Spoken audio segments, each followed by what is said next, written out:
இடத்துல அதிமுக போயிட்ட எடப்பாடி பழனிசாமி துணை முதலமைச்சர் ரெண்டு பேரும் தரம் தாழ்ந்து பேசிக்கிறாங்க. பர்சனல் அட்டாக் பேசுகிறாங்க. அதை பற்றி ஆனால் தேர்தல் பிரச்சாரம் சூடுபிடிக்க எல்லா தலைவர்களுமே பேச ஆரம்பிச்சிருவாங்க.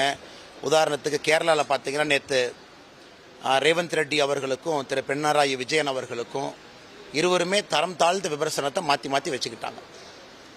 அப்புறம் கடைசியாக திரு விஜயன் அவர்கள் திரு ரேவந்த் ரெட்டி, அதாவது தெலங்கானாவுடைய முதலமைச்சருக்கு ஒரு கடிதம் எழுதியிருந்தாங்க. இது இருவருமே ரொம்ப மூத்தவர்கள் தான் முதலமைச்சராக இருக்கிறவங்க. அங்கேயும் அதான் நடந்திருக்கு. தமிழ்நாட்டில் நம்ம எல்லோருமே அடுத்து வரக்கூடிய 15-20 நாட்களில் தரத்தோடு விமர்சனத்தை வைக்கணும். அப்படித்தான் நாங்களும் வைக்கிறோம். அதனால் அப்படித்தான் களமும் இருக்கும். ஏன்னா மக்கள் எல்லாத்தையும் பார்த்துக்கிட்டு இருக்கிறாங்க, சகோதரிகள் பார்க்குறாங்க, தாய்மார்கள் பார்க்குறாங்க. அதையெல்லாம் இதுவும் கண்டிப்பாக எல்லோரும் பேசக்கூடிய வார்த்தைகள் மக்கள் போய் வாக்குப்பெட்டியில் வாக்கு செலுத்தும் பொழுது எல்லாத்தையும் ஞாபகம் வச்சு தான் செலுத்துவாங்க. ஆனால் எங்களுடைய தேசிய ஜனநாயக கூட்டணி எப்பொழுதும் தரமான ஒரு கூட்டணி தான். தாய்மார்களுக்கு மரியாதை கொடுக்கக்கூடிய ஒரு கூட்டணி. நிச்சயமாக எங்களுடைய பிரச்சாரம் எபோவ் பார், எதிர்பார்ப்புக்கு மேலே தான் எங்களுடைய பிரச்சாரம் இருக்கும். பேசக்கூடிய வார்த்தைகளும் நிச்சயமாக அப்படித்தாங்கண்ணா இருக்கும். கேட்கட்டுங்கண்ணா அவரை சொல்லுங்கண்ணா. என்னென்ன கேட்கணும்?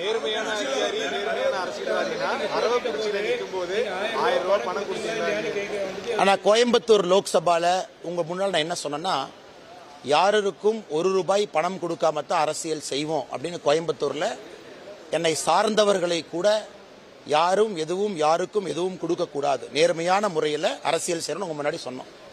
இன்னைக்கு பத்திரிகை நண்பர்கள் முன்னாடி நான் சேலஞ்ச் பண்ணுறேன்.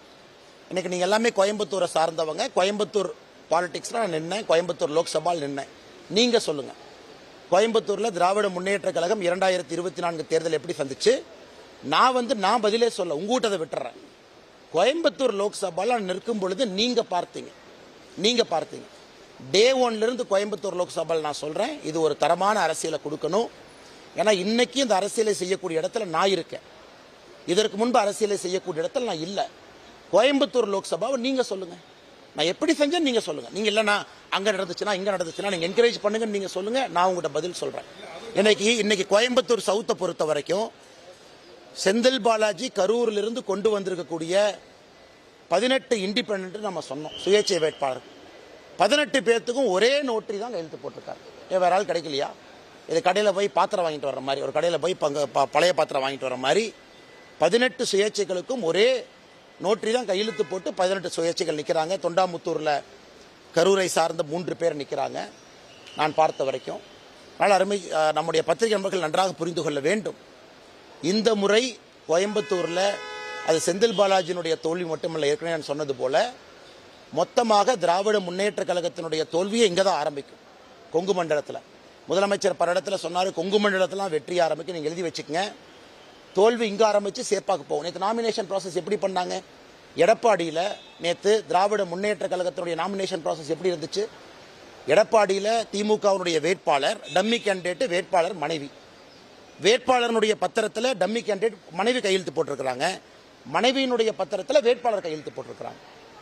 அவங்க அங்கேயே ரிஜெக்ட் பண்ணியிருக்கணும் ஸ்க்ரூட்னி. அப்போ அங்கே இருக்கக்கூடிய டிஆர்ஓ உள்ள புந்து 2 பேர்த்தினுடைய வேட்புமனும் ஏற்க வச்சிருக்கிறாங்க. ஏன்? உதயநிதி ஸ்டாலினுடைய சேப்பாக்கத்தினுடைய வேட்புமனு நேற்று எப்படி எங்கெங்க முதலீடு இருக்கிறது அப்படிங்கிறதே விட்டுட்டாங்க.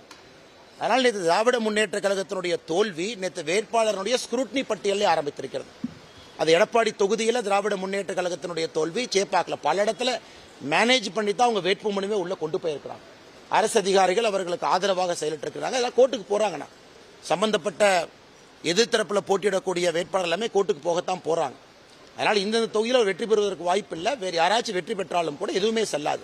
அதனால திமுக நேற்று எங்கேயாவது என்டிஏவனுடைய கேண்டிடேட் நீங்க யோசிச்சு பாருங்க, எங்கேயாவது இந்த பஞ்சாயத்து ஆச்சா? நேற்று முழுவதும் நீங்க டிவியில் பேசினதல்ல என்ன?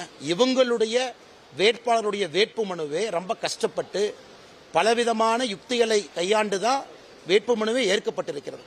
அப்படி இருக்கும்பொழுது செந்தில் பாலாஜி யாருக்கு என்ன அட்வைஸ் கொடுத்துட்டு இருக்காங்க?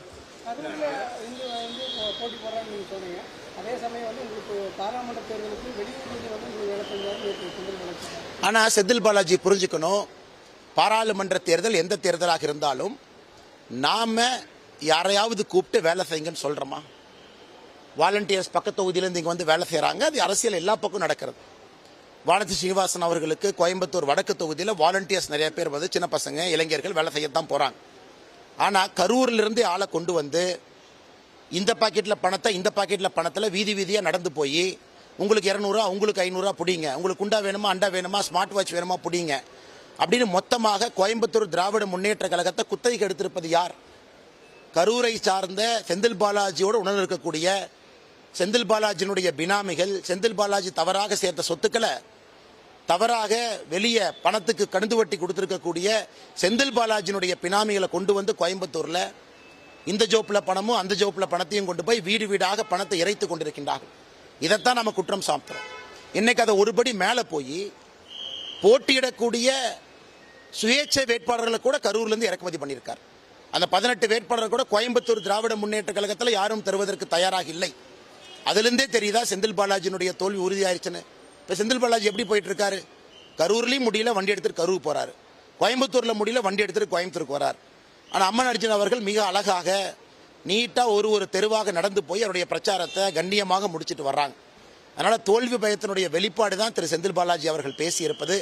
நான் ஏற்கனவே சொன்னது போல தோல்வி என்பது கோயம்புத்தூர் சவுத்தில் ஆரம்பித்து சேப்பாக்கு வரைக்கும் இந்த முறை தோல்வியாகத்தான் போகுது. அதனுடைய அறிகுறி தான் நேற்று வேட்பாளர்களுடைய வேட்புமனுடைய ஸ்க்ரூட்டனி அந்த நடந்த டிராமா என்பது நேற்று நடந்த ஒரு அறிகுறி தான். நீங்க குறிப்பிட்ட மாதிரி விஜய் நீங்க என்ன சொல்றாருன்னா, தமிழ்நாட்டில் திமுக தலைமையிலான ஒரு கூட்டணிக்கும் பாஜக தலைமையிலான கூட்டணிக்கு தான் போட்டி மற்றும் சிலர் அப்படின்னு சொல்லிட்டு அதிமுக பெயர் சொல்லி குறிப்பிடாமே இருக்காரு. ஆனா ஒரு அரசியல் தலைவர்கள் அவங்களுக்கு தகுந்த மாதிரி சொல்றாங்கன்னா, இன்னைக்கு பாருங்க ஒரு ஒரு ஒரு வாக்காளர் என்ன எதிர்பார்க்கறாங்கன்னா, அவங்களுடைய முதலமைச்சர் வேட்பாளர் தினமும் களத்தில் இருக்கணும், தினமும் மக்களை சந்திக்கணும், தினமும் தொகுதியில் பேசணும், இப்படித்தான் எதிர்பார்க்கறாங்க. இன்னைக்கு தேர்தலுக்கு ஒரு 6 மாசம் முன்னாடி நான் வெளியே வரல அப்படிங்கிறது ஓகே. இன்னைக்கு தேர்தலே நடந்துகிட்டு இருக்கு. தேர்தல்ங்கிறது இன்னைக்கு, நாளைக்கு, நாளான்னைக்கு 21ஆம் தேதி சாயந்தரம் 5 மணிக்கு நம்முடைய பிரச்சாரம் எல்லாம் முடிவுக்கு வந்துடும். 23ஆம் தேதி காலையில் 7 மணிக்கு ஓட்டு போட ஆரம்பிச்சிருவாங்க. இன்னும் சில பேர்த்த காணும், இன்னும் அறிக்கையில் தான் இருக்கிறாங்க, இன்னும் ட்விட்டரில் தான் இருக்காங்க. அதனால் நான் ஏற்கனவே சொன்னது போல இந்த தேர்தல் நாம் மிக தெளிவாக சொல்லி இருக்கின்றோம். பாரதிய ஜனதா கட்சி, அனைத்து இந்திய அண்ணா திராவிட முன்னேற்ற கழகம் தலைமையிலான தேசிய ஜனநாயக கூட்டணி, திராவிட முன்னேற்ற கழகம் தலைமையிலான மதசார்பற்ற கூட்டணி, 2 பேர் ஒரு பக்கம் இருக்கிறாங்க. இன்னைக்கு மற்றவங்க இருக்கிறாங்க, இருக்கேன்னு சொல்ல அண்ணன் சீமான் அவர்கள் கடுமையாக பிரச்சாரம் பண்றாரு, வெயில்ல கடுமையாக பிரச்சாரம் செய்து கொண்டிருக்கின்றார். ஆனால் அண்ணன் சீமான் அவர்களை நான் வரவேற்கிறேன். அவருடைய கருத்து ஒரு பொது இடத்துல வைக்கிறாங்க. ஒரு வாக்கு செலுத்தக்கூடிய வாக்காளர் எல்லா கருத்தையும் கேட்டுதான் முடிவு பண்ணணும். ஆனா கருத்துக்களையே வைக்காம சில பேர் அரசியல் செய்து கொண்டிருக்கின்றார்கள். அது என்ன சொல்லணும்? தப்போ சரியோ பொது இடத்துக்கு வாங்க, தப்போ சரியோ வெயிலுக்கு வாங்க, தப்போ சரியோ மக்கள் மன்றத்தில் வைங்க. அதனால் தேர்தல் களம் ஒன்று சூடுபிடிக்க ஆரம்பித்திருக்கிறது. எல்லோரும் களத்துக்கு வரணும், எல்லோரும் மக்கள் முன்னாடி நிற்கணும். இன்னைக்கு மக்கள் அதான் எதிர்பார்க்கறாங்க. இன்னைக்கே களத்துக்கு வரலைன்னா தேர்தலுக்கு பிறகு எப்படி களத்துக்கு வரலாம்? நாளை சாயந்தரத்திலிருந்து என்னுடைய பிரச்சாரமும் கூட ஆரம்பிக்க இருக்கிறதுங்கன்னா, இன்று நம்முடைய பாரதிய ஜனதா கட்சியினுடைய நம்முடைய தலைமை அலுவலகத்திலிருந்து அந்த ஸ்கெடியூல் உங்களுக்கு கொடுத்துருப்பாங்கன்னா, முதல் 4 நாட்களுக்கான நாம் பிரச்சாரம் செய்யக்கூடிய இடங்கள் பாரதிய ஜனதா கட்சி, அனைத்து இந்திய அண்ணா திராவிட முன்னேற்ற கழகம், முதலில் நம்முடைய கூட்டணி கட்சி முதற்கட்டமாக இந்த 4 நாட்களில் எல்லோரையும் ஆதரித்து நம்முடைய பிரச்சாரம் இருக்கு. எல்லா இடத்திலும் நம்முடைய தொண்டர்கள் இருக்கிறாங்க. எல்லா நம்முடைய வேட்புமனு தாக்கல் செய்து வேட்புமனு ஏற்றுக்கொள்ளப்பட்டு வேட்பாளராக இருக்கக்கூடிய நம்முடைய கூட்டணியினுடைய எல்லா தலைவர்களும் வெற்றி பெற வேண்டும். நாளைக்கு சாயந்தரத்திலிருந்து பிரச்சாரம் ஆரம்பிக்கிறது. பத்திரிகை நண்பர்களை போகின்ற இடத்துல எல்லாம் சந்திப்பதற்கு நானும் ஆர்வமாக இருக்கின்றேன். மணி நாளைக்கு பேசுவோம். அண்ணே அமித்ஷாஜி அவர்களை பொறுத்தவரை நேற்று முன்தினம் இங்க முடிச்சுட்டு போனாங்க. பாண்டிச்சேரி முடிச்சுட்டு பாண்டிச்சேரியில் நம்முடைய உள்துறை அமைச்சர் திரு நமசிவாயம் அவர்களுக்கு பிரச்சாரம் செய்துவிட்டு திரு அமித்ஷாஜி அவர்கள் போயிருக்கிறாங்க. அமித்ஷாஜி அவங்களுடைய ஸ்கெடியூல் தமிழகத்தில் எங்கே வரணும், எப்படி வரணும் அப்படிங்கிறத நம்ம பார்ட்டியினுடைய தலைவர்கள் ஒர்க் அவுட் பண்ணிட்டு இருக்கிறாங்க. இன்னைக்கு நாம சில இடத்த உங்களுக்கு சொல்லியிருக்கோம் யார் வருவாங்க. திரு நிதின் நபீன்ஜி அவர்களும் நம்முடைய தேசிய தலைவர் அவர்களும் வர இருக்கிறாங்க, மூத்த தலைவர்களும் வர இருக்கிறாங்க. அது முறைப்படி நம்முடைய மூத்த தலைவர்கள் சென்னையில் ஒருத்தருடைய ஸ்கெடியூல் ரிலீஸ் பண்ணுவாங்கன்னா எல்லா தலைவர்களும் தமிழகத்தில் வேறு வேறு இடத்துல பிரச்சாரம் பண்ணுவாங்க. ஸோ தட் எங்கேயும் கிளாஷ் ஆகக்கூடாதுன்னு அமித்ஷாஜி நம்முடைய மூத்த தலைவர், மிக முக்கியமான இடத்துல நம்முடைய பாரதிய ஜனதா கட்சியினுடைய தலைவர்கள், கூட்டணி கட்சியினுடைய தலைவர்கள் யார் இருக்கின்றார்களோ நிச்சயமாக வர இருக்கிறாங்க. அதனால கண்டிப்பாக இந்த முறை உங்களுக்கு தெரியும், ஒருங்கிணைந்த இந்த கூட்டணி, ஒருங்கிணைந்த இந்த பிரச்சாரம் என்பது நிச்சயமாக ஒரு பெரிய வெற்றியை கொடுக்கும் என்பதில் எந்த ஒரு மாற்று கருத்தும் இல்லை.